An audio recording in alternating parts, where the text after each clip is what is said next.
Because it's something King Solomon said in Proverbs. The whatever you release from your house always finds its way back to you. Ooh, my ears is ringing. hmm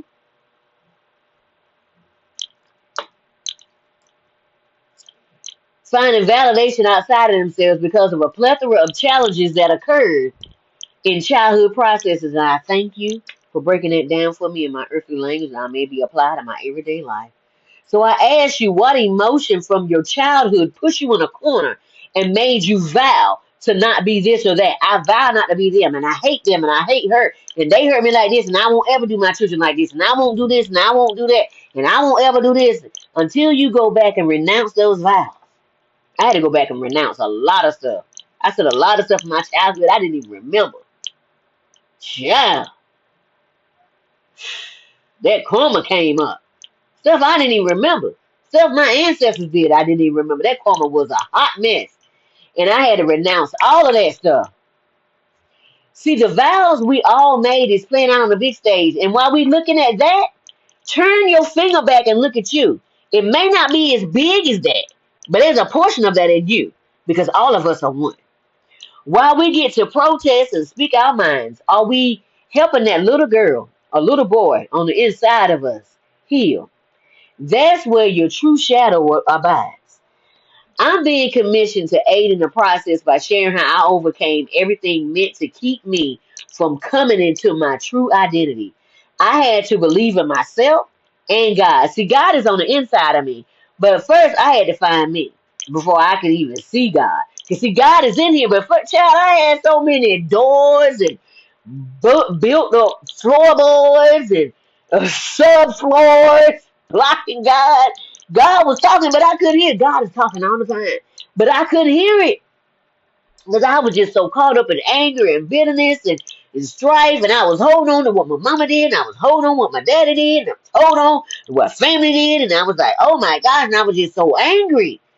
But it wasn't until I released that, and I was like, God, God said, I've been waiting on you. I've been waiting on you all this time. Because God right here the whole time. How Fred Hammond said, you were much closer than I realized. Woo! Sit up, sit up. Yeah! We're taught that God is on the outside of us, but God is on the inside of us waiting to be tagged into our battles. 2 Corinthians 10 and Ephesians 6 say the same thing. We're fighting principalities, rulers of darkness, and spiritual wickedness in high places. We are dealing with spirits first. Don't ever forget that. We are spirit beings first. Spirits. Then we live in this body. Because we need a body in the 3D. We need a body. And we have a soul with emotions, with our energy in motion. Okay. This is when negative thinking has gone on so long on this planet that it's a norm in society. Just like I said, our traditions have made the word of no effect because of our knowing the way we think. So we read a scripture and go away from it because we don't forget it. This is what the ascended masters fought against. Whether you want to say Jesus, Buddha, Ra, everybody. Let's call them all out. We as a society gets to make our decision now and say what we want and go towards it. No matter what comes, because it always gets darker before it gets lighter.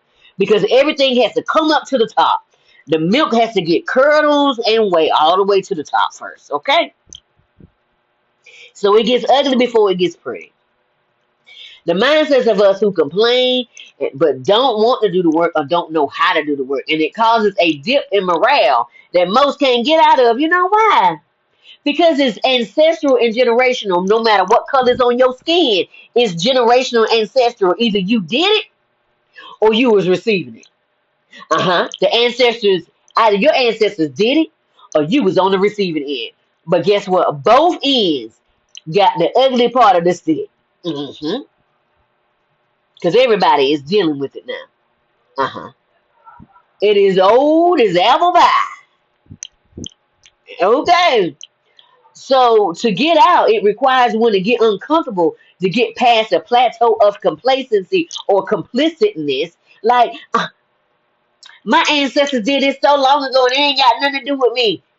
But they blood is still running in your veins, honey. That DNA is still in your veins. How do you think we get Karens in society? They was that way back when, but they didn't call that then. How you think we get plastics in society now? They was that back then. Or this is how we've always done it. This is how we've always done it. I just see how my spirit team is just because I'm hitting the points. Because this is coming straight off the dome from God.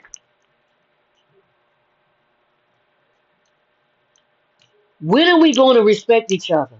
Yes, we know the FBAs was here first. We got stuff from the Smithsonian, from NPR, from the Vatican. We got all this stuff. We see it. We also know that everyone's life is important. At the same time, if people are not willing to fight for themselves, no one is going to fight for you. What are you willing to bring to life? Remember, if it hurts you, people you're not dealing with people no more. You're dealing with God.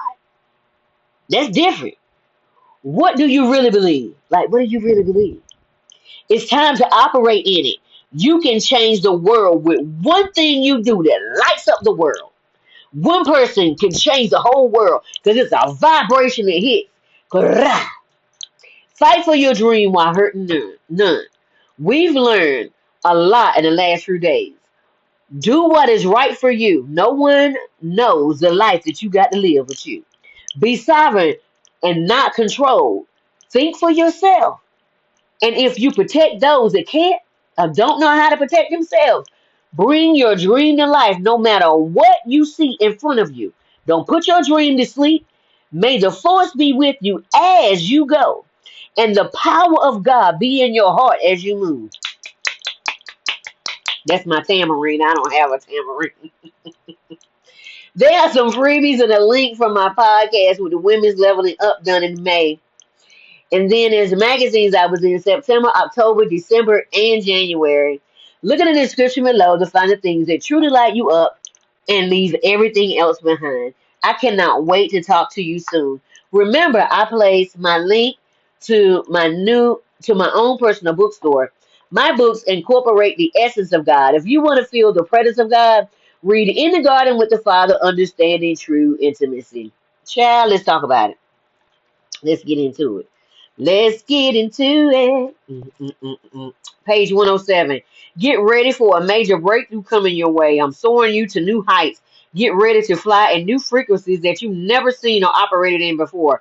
I'm changing the flow in you. You won't fit in anymore. You have grown too many levels and dimensions for them to see you in the same way. Don't count it strange when the looks seem weird. I'm doing that. Come on here, God. And then my other two books, Befriending the Shadow, Unshakable Peace, Unstoppable Change. Both of those are shadow activity books where you get to have fun working on your shadow. Because if you're going to have to work on that shadow, it is a must if you're going to grow. It is a have to. It's not one of those things where you say, I get the opportunity. If you want to grow, it's a have to. And you get to. Okay, you get to. All right. So you get to have fun. So you get a word of knowledge and you get to exercise. And you get a shadow question. Not so fun because it's an ouch moment. Because then you look in the mirror of yourself. You look in there and you're looking at yourself.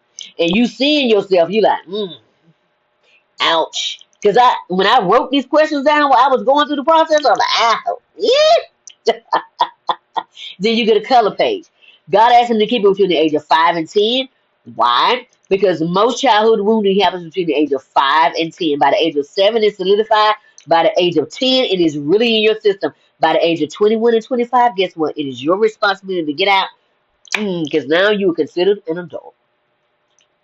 We can no longer blame the adults that were in our lives.